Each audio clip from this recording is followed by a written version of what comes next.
Vous écoutez? Oui, mais est-ce que vous y attrapez un petit quelque chose qui ressemble à du réel? Dans la difficile tâche de vous faire entendre ce soir, disons, quelque chose. On entend? On n'entend pas. Et comme ça, entend-on. Lacan, nous et le réel, 7e séance. Donc les 2 dernières séances ont été consacrées à la mise en place de ce que pouvait être une école impossible de la psychanalyse. Évidemment, le terme impossible est un terme qui choque dans ce registre-là. Une école impossible, qu'est-ce que ça veut dire ? La difficulté des modalités est à la hauteur de l'ambition de revenir effectivement au réel lacanien, en sachant que c'est sur cette modalité de l'impossible que la plupart des enseignements achoppent et ne fonctionnent pas. Donc aujourd'hui, je vais peut-être partir d'une petite blague.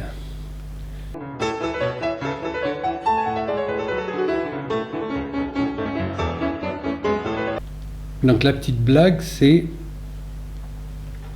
en quoi consiste la science ?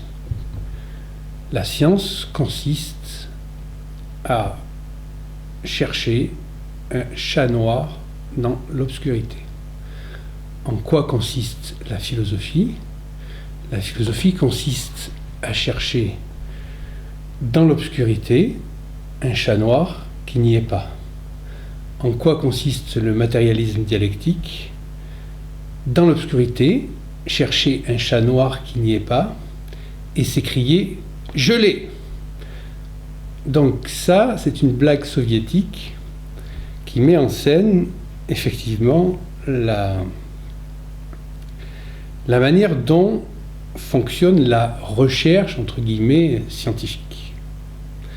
Alors après ça, on peut se dire, mais et si on mettait la psychanalyse là-dedans ? Mais la psychanalyse dirait, en fait, le chat noir est inconnaissable, inaccessible depuis le début, et la psychanalyse consiste alors à convoquer le sujet, à savoir en quoi le signifiant chat le signifie-t-il en tant que sujet dans son absolue singularité. Donc nous sommes là du côté de la parole, bien sûr. C'est-à-dire que il n'est pas question de chercher le chat. Il est question de savoir en quoi le signifiant chat convoque, c'est le terme, avec la voix, le sujet, dans sa singularité absolue. Alors si je vous dis ça, c'est parce que cet enjeu de l'impossibilité est massif. La petite citation de Lacan, sur laquelle je voulais rebondir, elle est dans le texte qui s'appelle L'étourdi, où il répond à Simone de Beauvoir, où il dit à Simone de Beauvoir, le deuxième sexe, c'est une sottise. Donc Simone de Beauvoir, comme vous le savez, insistait beaucoup sur la féminité, etc. Et elle appelait ça le deuxième sexe. Le deuxième sexe est une sottise. Aujourd'hui, je vous propose d'entendre derrière le deuxième sexe, le deuxième inconscient est une sottise. Puisque vous savez que ce soit chez Miller ou chez Soler, il est à chaque fois question d'un deuxième inconscient, un inconscient réel dont ils essayent de faire porter tous les deux la paternité à Lacan. Mais ça n'apparaît nulle part dans les textes de Lacan, le syntagme inconscient réel, puisque l'inconscient est réel, donc il ne peut pas l'appeler l'inconscient réel. Et on va essayer de comprendre en quoi, justement, cette mécompréhension du réel, qui gouverne quand même les deux plus grandes institutions psychanalytiques, et donc qui forment des tas de psychanalystes avec des approches du texte de Lacan qui sont erronées en ce qui concerne le réel. Le réel impossible, qu'est-ce que ça veut dire?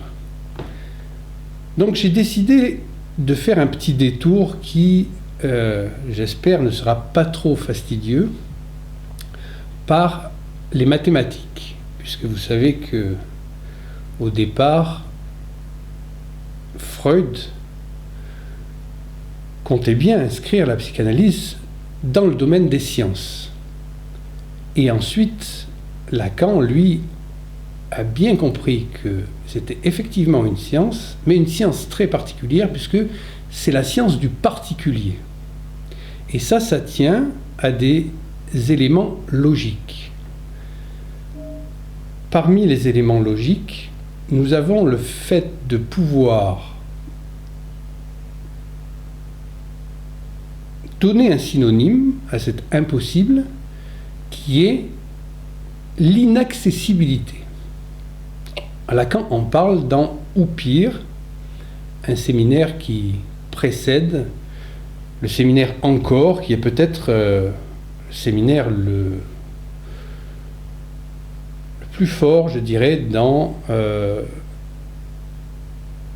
la manière dont nous avons nous-mêmes choisi de défendre cette idée du réel lacanien. Donc l'inaccessibilité, qu'est-ce que ça veut dire?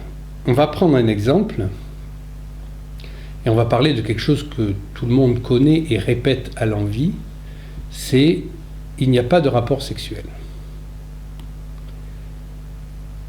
Il n'y a pas de rapport sexuel, donc on a déjà parlé, vous vous rendez compte, quand Lacan dit il n'y a pas de rapport sexuel, ça provoque une sorte de stupéfaction, puisque qu'est-ce que ça veut dire?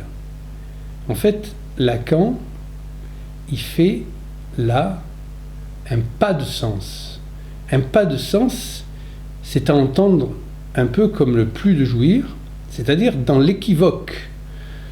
Un pas de sens, c'est aussi bien un pas de plus dans le sens, un pas, quand on fait un pas, on avance d'un pas, et c'est aussi bien la négation, c'est-à-dire que ça n'a pas de sens. Ça n'a pas de sens parce que, évidemment, dans le langage courant, nous confondons le rapport sexuel avec un terme qui est un peu passé de mode, qui fait un peu rire, c'est le coït. Le coït, c'est une forme de relation sexuelle telle qu'elle met en présence les organes génitaux, mâles et femelles, et donc, a priori, on ne peut pas dire « il n'y a pas de coït », puisque nous sommes nous-mêmes les résultats d'un coït, d'une certaine manière. Pas seulement, bien sûr, mais il faut bien qu'il y ait eu ça. Donc, il n'y a pas de rapport sexuel. Lacan insiste sur le fait que c'est sur rapport qu'il faut faire porter l'accent. C'est-à-dire qu'il n'y a pas de rapport. Ça veut dire que ça ne peut pas être rapporté. Alors, il donne lui-même l'illustration d'une aporie de Zénon bien connue qui s'appelle Achille et la tortue. Donc évidemment, vous savez que ça remonte au départ à l'Iliade et que c'est une des figures littéraires de l'Iliade qui est la course entre le héros des Achéens, qui est Achille, et le héros des Troyens qui est Hector. Et il y a une course. Et effectivement, suite à la technique littéraire employée par Homère, Zénon repère quelque chose de purement logique. C'est-à-dire, il transforme, donc, parce qu'il y a la fable d'Ésope, et puis il y a le texte d'Homère, et donc il mixe les deux, et donc il va créer cette espèce de course entre Achille et la tortue, pour bien contraster, bien sûr, les deux personnages. Évidemment, la tortue est très lente. Donc Achille, qui est sûr de sa force, de sa puissance, de sa rapidité, laisse partir la tortue devant, puisqu'il la rattrape quand il veut. Évidemment, il décide de la rattraper, il se met en marche, mais à peine se met-il en marche, bien sûr, il va attraper la tortue, mais elle a fait un petit mouvement de plus. C'est-à-dire qu'il ne l'atteint pas. Et chaque fois, c'est pareil, puisque, en fait, ils ne sont pas dans le même espace symbolique.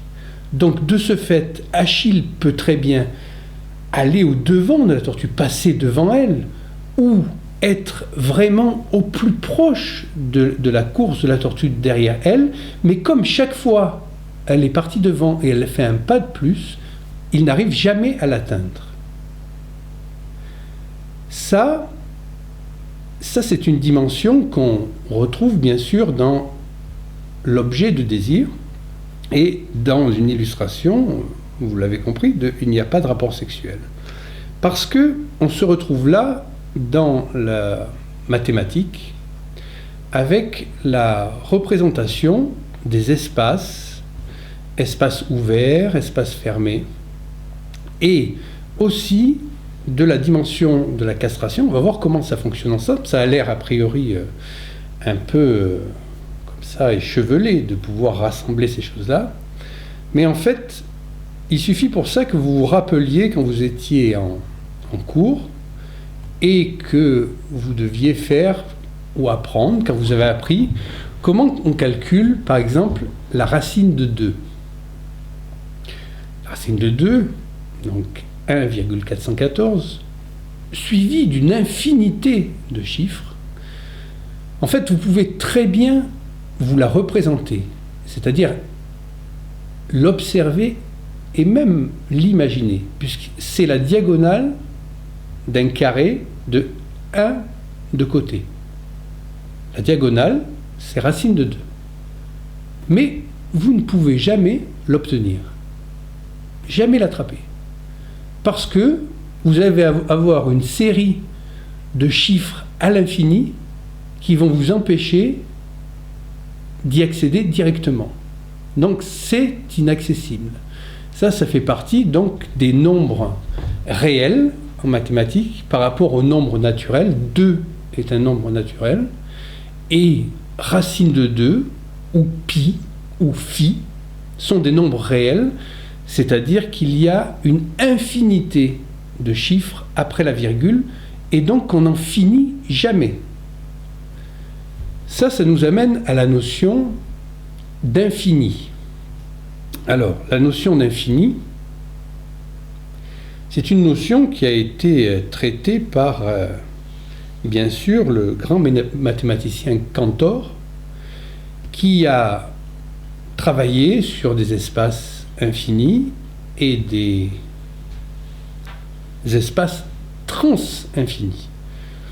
C'est un domaine assez complexe. Je ne vais pas ici vous faire un topo là-dessus, ça serait totalement déplacé, mais juste pour vous faire une idée que, comme de la même manière que pour calculer la racine de 2, on est obligé de situer soit un peu avant, soit un peu après, de la même manière pour Achille et la tortue, il ne peut jamais s'y conjoindre à la tortue. Il est soit un peu avant, soit un peu après, mais il ne peut jamais la rejoindre. Donc ils n'appartiennent pas au même espace. Cet infini, donc c'est Aleph 0 chez Cantor, Et puis après, il y a Aleph 1, etc. C'est des parties d'infini, ce sont un domaine passionnant, mais assez complexe, a été retraité par un autre mathématicien très puissant, lui aussi, que tout le monde connaît, en tout cas de nom, c'est Gödel. Et Gödel, en fait, a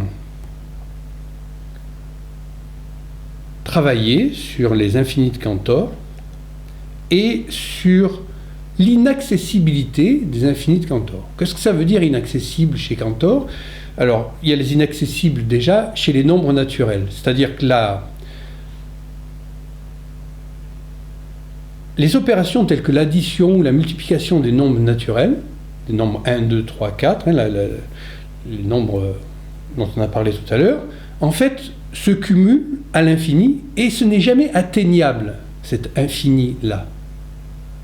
Et puis, il y a les nombres transfinis, et à partir de là, Cantor fait une thèse sur la continuité. Et Gödel, ça le travaille beaucoup. C'est un penseur et un mathématicien extrêmement puissant, Gödel, et il n'accepte pas l'histoire de la continuité chez Cantor. Et donc il travaille sur ça et sur l'inaccessibilité. Il sort un premier livre en 1947, un deuxième en 1964, mais qui est une reprise de ce livre-là, pour traiter justement de ces rapports de l'infini et de l'inaccessibilité. Alors, on a l'impression d'être très loin de la psychanalyse, là, mais en fait, nous ne sommes pas du tout très loin de la psychanalyse, nous sommes au cœur des fondements logiques de la psychanalyse. C'est ça qui est intéressant. Et surtout, donc, Gödel, en parlant d'inaccessibilité, il dit que l'inaccessibilité commence avec le 2. C'est-à-dire le 2, en tant que chiffre, est inaccessible. Alors ça, vraiment... Alors ça provoque quelque chose d'assez marrant, parce que... vous connaissez tous Alain Badiou, on a quand même un certain respect pour Alain Badiou, et on l'aime bien, Alain Badiou. Et Alain Badiou, quand même, a comme caractéristique d'avoir fondé son ontologie sur les mathématiques. Parce que pour lui, il n'y a pas d'ontologie qui... On ne peut pas imaginer l'ontologie indépendamment de la mathématique comme réelle, etc. Donc il connaît très bien Cantor, Gödel, etc. Il a écrit d'ailleurs un livre qui s'appelle Nombre au singulier et Nombre au pluriel. Et donc il connaît très bien ça. Mais quand Lacan, reprenant Gödel, justement, pour signifier l'inaccessibilité du 2,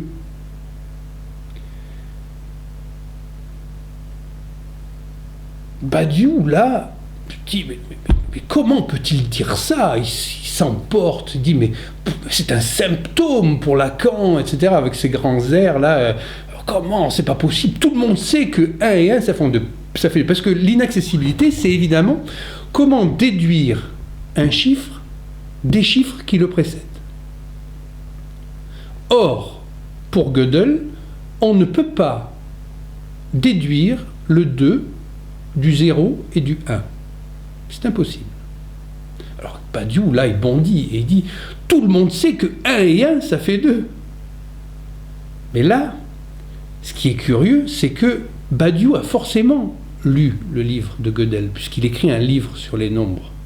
Il a forcément dans sa bibliothèque apporté, et même le livre de Cantor sur lequel écrit Gödel, mais il ne va pas vérifier. Il stigmatise Lacan en disant comment c'est possible de se laisser aller à ce symptôme-là, ça. Sauf qu'évidemment, quand on parle de symptôme de quelqu'un, c'est son propre symptôme. Donc là, c'est le symptôme de Badiou qui n'est pas allé vérifier que Gödel lui-même dit ça. Parce qu'en fait, on peut accéder au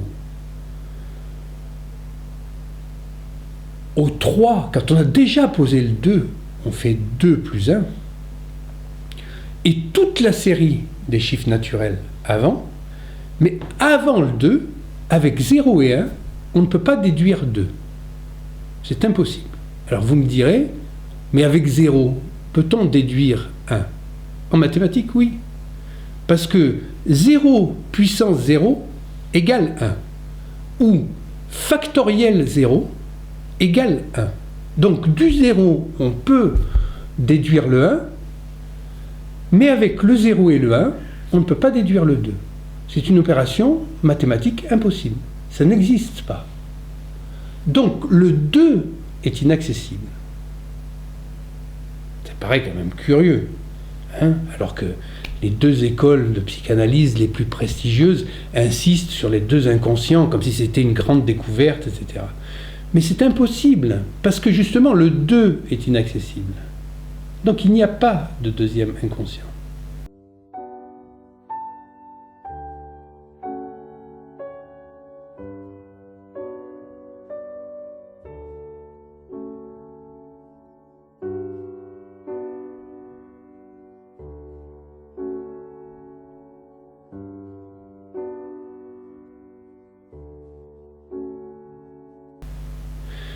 Ça veut dire que l'essentiel des problèmes qui se posent aujourd'hui, pas seulement sur le plan clinique, mais aussi sur le plan politique, tout simplement,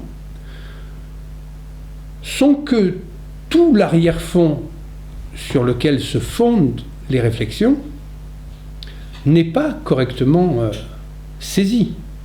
Cette impossibilité du 2, cette inaccessibilité du 2, par exemple, eh bien, en psychanalyse, c'est tout simplement le fait qu'il n'y a qu'un seul sexe. Il n'y a pas deux sexes. C'est pour ça que quand on parle de différence sexuelle, en fait, je l'ai ramené dans la première séance à la même... Là, je disais que la lutte des classes était la transposition sur le plan collectif de la différence sexuelle sur le plan individuel. Et je disais, en fait, il n'y a qu'une seule classe. C'est la même chose. C'est-à-dire que le signifiant second est toujours refoulé pour la bonne raison que, pour parler de ces choses-là, on ne peut pas les considérer de manière objective. C'est-à-dire, on les voit toujours forcément à travers la fenêtre de son fantasme, puisque qu'on parle de la lutte des classes ou de la différence sexuelle, c'est de l'intérieur qu'on en parle. Et donc il n'y en a qu'une, et s'il n'y en a qu'une, c'est toujours l'autre. Pour celui qui l'a dit. Ça revient à dire qu'effectivement, le réel de la différence sexuelle, c'est que il y a un seul signifiant, le phallus, mais qui fonctionne de manière différente en fonction du côté homme ou du côté femme, qui sont des opérations logiques.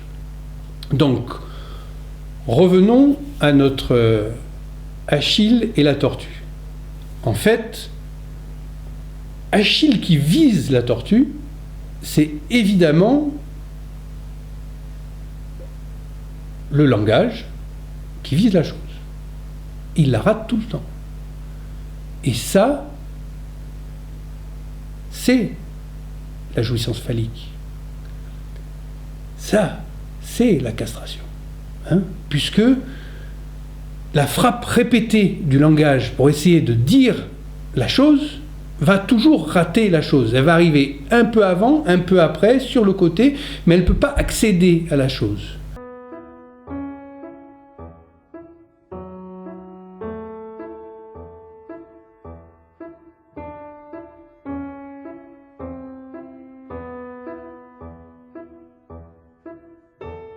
Donc, on voit que nous sommes là, si on veut réfléchir un peu justement par rapport à encore, dans le fait que s'il n'y a pas de rapport sexuel, c'est parce que la jouissance de l'autre est impossible.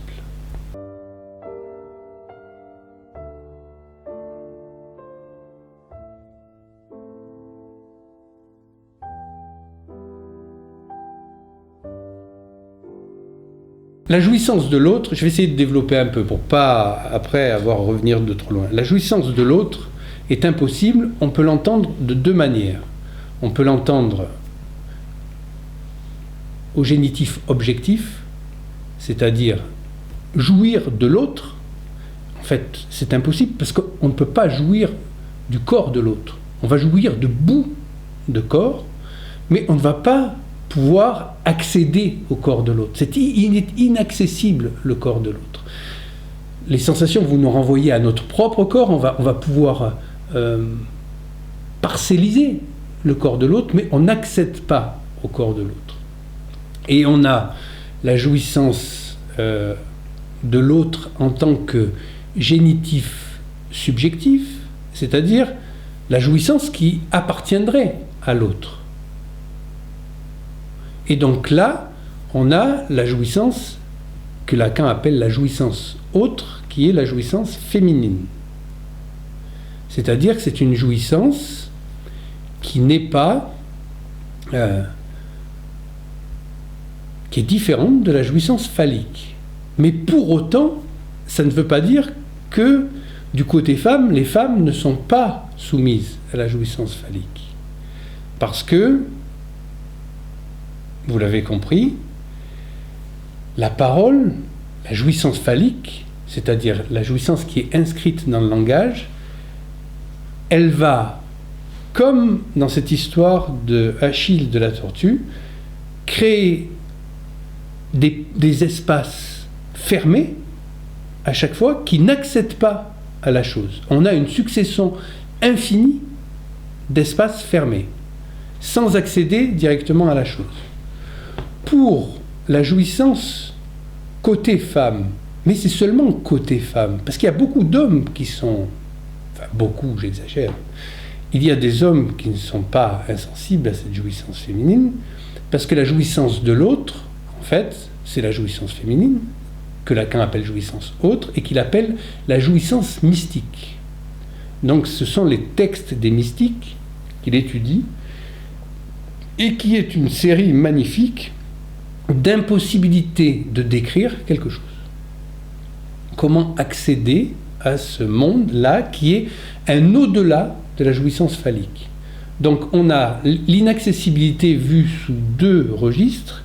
Un registre qui est le registre de l'impossibilité pour la frappe signifiante d'accéder à la chose, c'est-à-dire Achille ne rejoint pas la tortue, et il va créer toute une succession d'espaces mathématiques fermés, et de l'autre, la jouissance féminine en tant que jouissance autre, qui vise un au-delà du langage, mais qui est référente du langage lui-même. Donc je vous passe les différentes définitions mathématiques entre les espaces fermés, les espaces ouverts, les espaces bornés, les espaces non bornés, qui expliquent justement les formules de la sexuation telles que Lacan les entend et qui vont déterminer justement un certain type de rapport au langage et non pas la possession ou pas d'attributs génitaux. C'est pour ça que, bien sûr, tout ce qui concerne les théories du genre, etc., sont totalement invalidées parce qu'ils n'ont pas compris que le réel lacanien n'a rien à voir avec la possession des organes génitaux. C'est ailleurs que ça se passe. Et qu'on ne peut pas établir, justement, de théorie là-dessus. Le propos est mal défini, puisque théorie, ça n'a rien à voir avec ça. La théorie, c'est quelque chose qui est absolument indissociable d'une pratique. On accède à la théorie à partir d'une pratique. Sinon, ce sont des rationalisations. Et là, ce sont des rationalisations, et donc qui sont fausses concernant justement les conclusions qui en sont tirées et qui vont ensuite irriguer par le biais des universités tout ce qui concerne l'éducation des enfants, l'université, etc. Et tout ça est intégralement faux, tout en se réclamant donc abusivement de la psychanalyse, puisque la psychanalyse, justement, est, par rapport à toutes les autres disciplines, celle qui met en place, en tout cas dans la lignée freudo-lacanienne, parce que sinon ce n'en est pas, hein, si c'est justement l'histoire d'un inconscient réel, ou je ne sais pas quoi, on est dans un pseudo-jungisme avec une dimension mystérieuse et non contingente. Et là, l'incompréhension de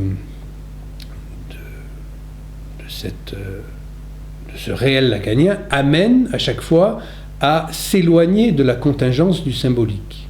Et elle amène aussi, donc, comme on l'a vu régulièrement, à considérer l'inconscient non pas comme quelque chose qui apparaît juste dans la parole de l'analysant, au moment où une interprétation de l'analyste est possible, et puis disparaît dans le néant.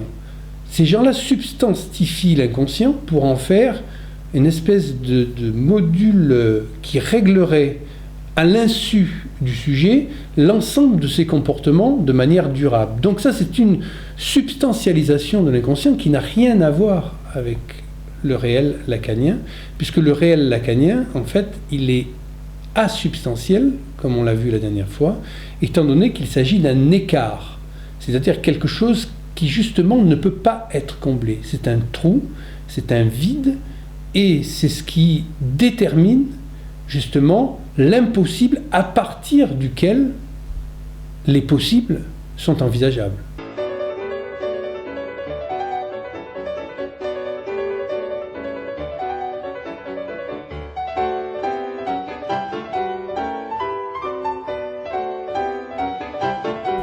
Donc on peut dire que la cure analytique, en fait, consiste essentiellement, si comme le dit Lacan, c'est de rectifier les rapports du sujet au réel, c'est que l'interprétation psychanalytique, elle, va consister à orienter la lettre du propos de l'analysant. La lettre étant la dimension du réel qui est inhérente au symbolique. C'est-à-dire que le réel n'est pas ailleurs, inaccessible. Il se montre et il disparaît. Il se rend accessible par l'interprétation et par l'équivoque.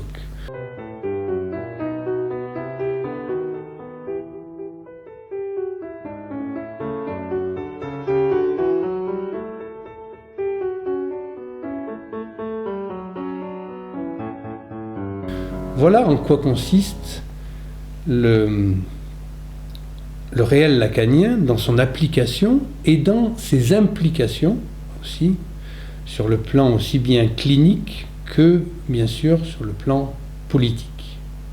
C'est ce en quoi, je le dis à chaque fois, ou presque, mais il faut le redire, Lacan va beaucoup plus loin sur le plan politique que justement quelqu'un comme Badiou, qui est très engagé politiquement et qui a une réflexion quand même plutôt pertinente sur ce qui se passe, notamment la subjectivité de notre époque et la manière dont certains mouvements massifs, dont notamment ceux qui amènent ces meurtres de masse qu'on a connus et qui font peser toujours une menace ici à Paris et maintenant un peu partout dans le monde, mais malgré tout, on reste à l'intérieur d'un certain horizon où l'impossible, en tant que réel, n'est pas pris en compte de manière radicale.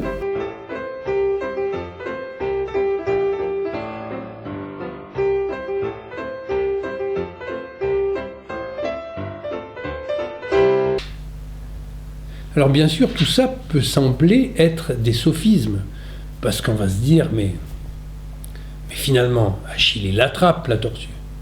Bien sûr qu'il attrape la tortue, Achille. Quand il veut, il attrape la tortue.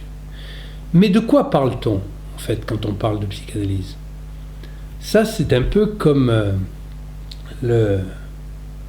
l'enseignement du contrepoint platonicien que représentait Diogène. Diogène faisait son cours en place publique, nu, il dormait dans un tonneau, et il démontrait l'inanité de certaines propositions platoniciennes qu'il interprétait à sa manière. Et donc, c'est ce qui a donné les cyniques, bien sûr, et parce qu'il vivait comme un chien, et donc il pouvait s'accoupler en public, etc. Enfin, ça ne le dérangeait pas. Mais aujourd'hui, le cynisme, il y a un très bon livre, peut-être le meilleur livre de Sloterdijk, c'est son premier livre, Critique de la raison cynique, où il faut différencier le cynique qu'il appelle cunique à la grecque, CY, mais qui se prononce de manière dure, avec les cyniques d'aujourd'hui qui n'ont rien à voir. Hein. Et Diogène, lui, en fait, quand il faisait sa démonstration, un peu à la manière de Zénon que j'ai cité tout à l'heure, il démontre l'impossibilité du mouvement. Et donc, et puis il dit, mais finalement, ça c'est un sophisme aussi, et puis il se met à marcher et à arpenter donc le lieu de son enseignement pour montrer l'inanité de son propos. Et là, il y a un de ses élèves qui se lève et qui applaudit à tout rompre en pensant que vraiment il venait de démontrer l'inanité de son propos. Évidemment, Diogène se rue vers lui et le frappe, le roue de coups, parce qu'il n'a rien compris. C'est-à-dire que justement, tout ce qui concerne la possibilité de la pensée, en sachant que ce sont les pensées qui vont déterminer nos actes, doit se faire à l'intérieur de la pensée.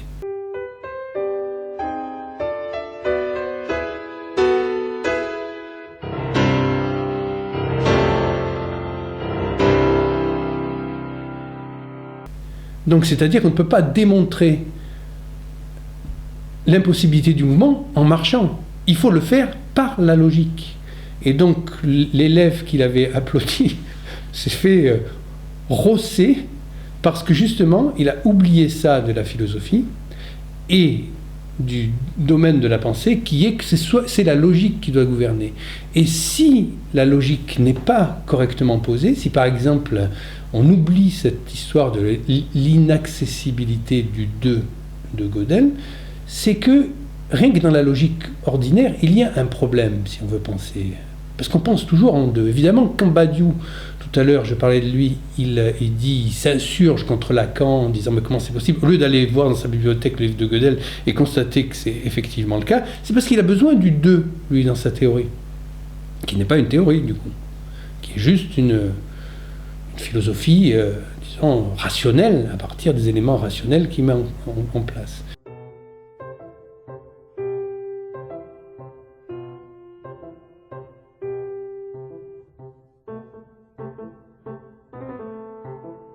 Donc vous voyez que la psychanalyse, en fait, sous les couverts d'être, et notamment dans le séminaire encore, quelque chose à partir de quoi Lacan abandonne la mathématisation, c'est-à-dire tout ce qui était les mathèmes auparavant, au bénéfice de la jouissance, et notamment la jouissance autre, la jouissance féminine par rapport à la jouissance phallique. Quelles sont ces apories et ces paradoxes?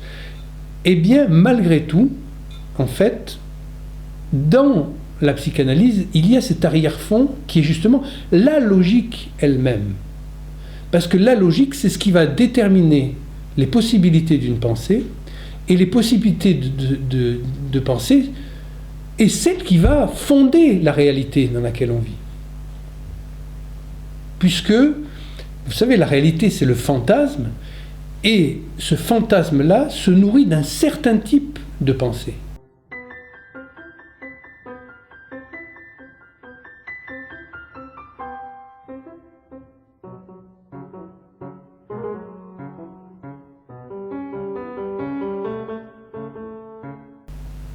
Donc, même si Lacan a abandonné l'idée d'inscrire la psychanalyse sur le plan des sciences, il n'empêche que sa manière de penser la psychanalyse, et notamment son appui sur la logique et la mathématique, et il dit qu'il n'y a pas d'échappatoire. Hein. La logique est ce qui doit déterminer, justement, les possibilités de l'analyse. Même si ça arrive, comme on l'a vu hier, à une certaine intuition, pourquoi pas, mais elle se fonde sur des articulations logiques. Donc, effectivement, Lacan va bien plus loin qu'on ne l'imagine, et son enseignement est, à mon avis, très peu exploité sur le plan clinique, bien sûr, on le voit tous les jours, hein, mais aussi sur le plan politique. Parce que les conséquences de ce qu'il annonce, notamment avec son réel, en fait, sont totalement passées sous silence, sauf peut-être par Zizek, justement, parce que lui, c'est un des rares qui a compris vraiment le réel lacanien, et d'ailleurs, les positions de Zizek sont très souvent incompréhensibles pour ses propres suiveurs. Donc, on a eu des tas de démissions massives, là, suite aux prises de position de Zizek, mais parce qu'ils ne peuvent pas imaginer, justement, à quel point il est capable de se saisir des conséquences de ce qu'il a compris du réel lacanien dans la vie politique notamment. Meni to uopšte ne smeta, mogu ovdje sjediti zločinci i tako dalje, prije ili kasnije će postati svjesni toga, bit će naravno suviše kasno za njih, da, kako da kažem, na nekoj tački ćemo im kazati, izvolite gospoda iz prvog reda ovdje gore, pa štrik, pa komču oko vrata, ja nemam u tom problema. Le sujet lui-même, il est pris, il se prend dans le symbolique, mais il est réel. C'est-à-dire qu'il a une face réelle. Donc, dès qu'on parle de sujet, il faut faire intervenir toujours 3 registres. Alors, bien sûr, c'est pas imaginaire, symbolique, réel, mais c'est pas de ça que je veux parler exactement, bien que ça rejoigne. C'est qu'on va parler de vérité, de savoir et de jouissance. Puisque la vérité est du côté du symbolique. Comme dit Lacan, moi la vérité je parle. C'est-à-dire que la vérité cherche à se frayer un passage à travers la parole. Là, le sujet est pris. Le savoir, c'est l'inconscient. C'est un savoir sans sujet. Donc il est du côté du réel, le savoir. Un savoir qui s'ignore lui-même. Un dire qui ne se sait pas, un savoir qui ne se dit pas. Et entre les deux, évidemment, il y a la jouissance. Entre la vérité et le savoir. Donc le sujet, il est pris dans la vérité. Il vise à un certain savoir, puisqu'il vise le réel. Si c'est la vérité, comme dit Lacan, la vérité est petite sœur du réel, donc il va viser ce savoir qui est un savoir joui, puisqu'il n'y a de savoir que joui en psychanalyse. Ça, c'est la différence entre le sujet de la psychanalyse et le sujet de la connaissance. Il ne faut pas avoir toutes les connaissances livresques du monde. Il y en a qui lisent pendant 40 ans Hegel, ils ne comprennent rien à Hegel, ils ne comprennent rien à leur propre vie. Donc la connaissance, vous pouvez avoir des tas de connaissances dans tous les domaines et pas savoir quoi faire de votre propre vie. Donc le savoir, ça c'est autre chose. Hein. Le savoir, c'est le savoir qui est lié à votre inconscient. Donc c'est les bouts de savoir que vous pouvez récupérer et qui concernent votre propre existence de sujet. Donc le sujet qui est pris, lui, dans le flux de la vérité elle-même vise un savoir, et la jouissance, elle est évidemment complexe, là, parce qu'elle peut barrer l'accès au savoir, ou elle peut, au contraire, guider le savoir et faire le lien avec la vérité. Si c'est un savoir joui, alors là, la jouissance est une bonne jouissance. C'est pas la jouissance ruineuse qui empêche, par sa répétition, l'accès du sujet à la vérité qui vise ce savoir inconscient.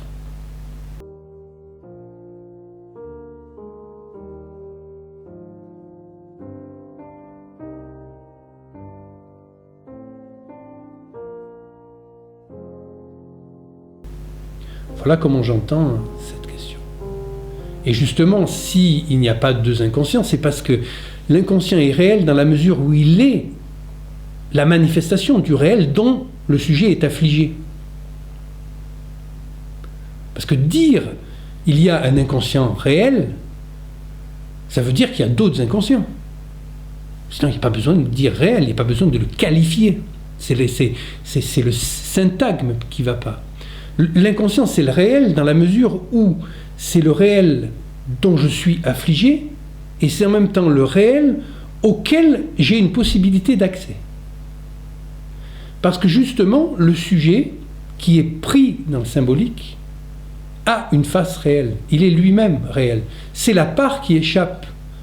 Parce que l'inconscient, il y a une part qui se donne, et puis il y a ce que Freud appelle l'ombilique, l'Urverdrängt, c'est-à-dire le refoulement originel, qui est et demeure inaccessible, comme le deux. C'est pour ça que ce deux est malvenu dans l'histoire de deux inconscients, parce que l'inconscient lui-même, il est biface, mais ça n'en fait pas pour autant deux inconscients. C'est qu'il y a la partie qui est inaccessible, Urverdrängt, la partie, donc on peut dire, du réel en tant qu'inaccessible radicalement, et qui est justement guidée, on y arrive par un certain savoir à le toucher presque. Mais évidemment, dès qu'on le touche, on sort du symbolique, et là, on tombe dans le réel, puisque la vérité est du côté du symbolique, tandis que le savoir, la jouissance, est du côté du réel.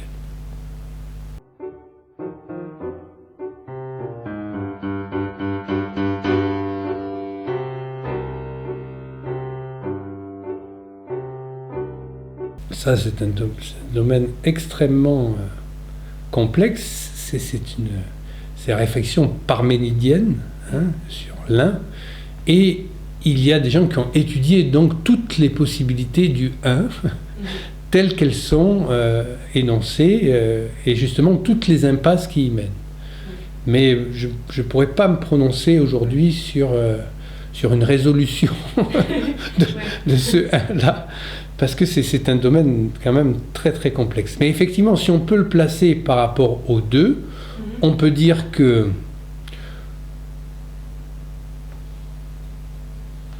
le 1, par rapport au 2, est accessible, par rapport au 2 qui n'est pas accessible.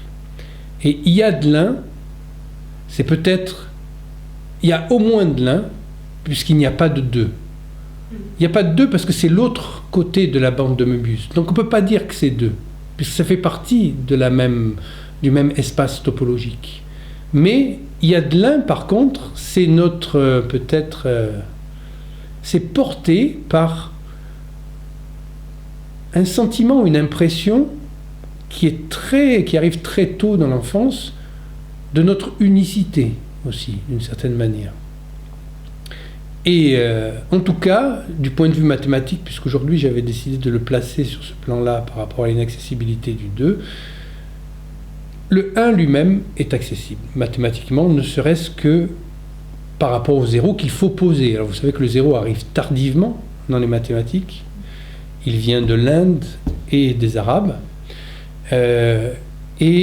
mais on peut y accéder. Voilà, les mathématiques, c'est disons, là où on va prendre les ferments de la logique en tant que les espaces mathématiques, les espaces topologiques sont très clairement définis, en tout cas par les travaux de Cantor et Gödel. Et donc là, on a le 1, lui, comme accessible par rapport au 2 qui ne l'est pas. Voilà. Mais effectivement, il y a toute une littérature, il y a eu des controverses très intéressantes autour de cette histoire de qu'est-ce que ça veut dire le 1 dans la dialectique parménidienne. Pour reprendre le propos de Gödel, c'est un indécidable.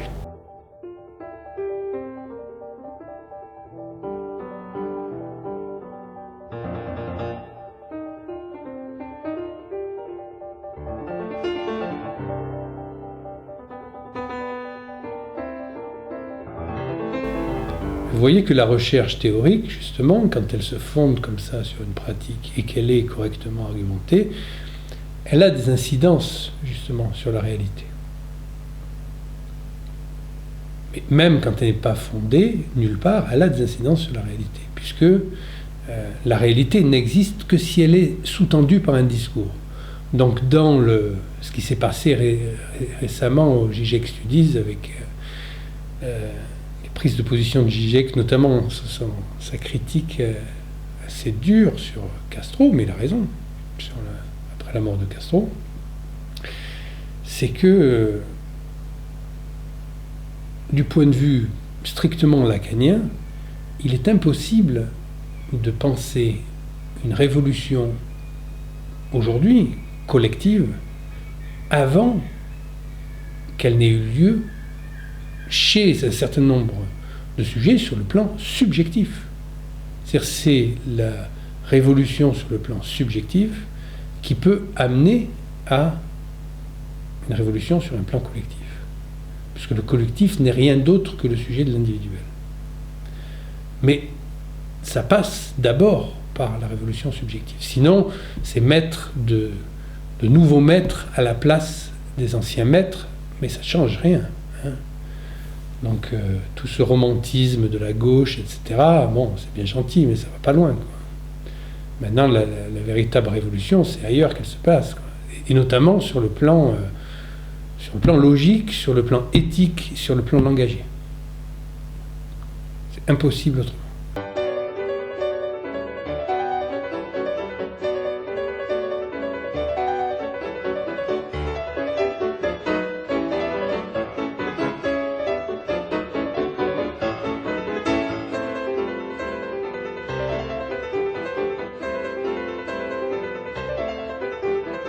Donc, quand nous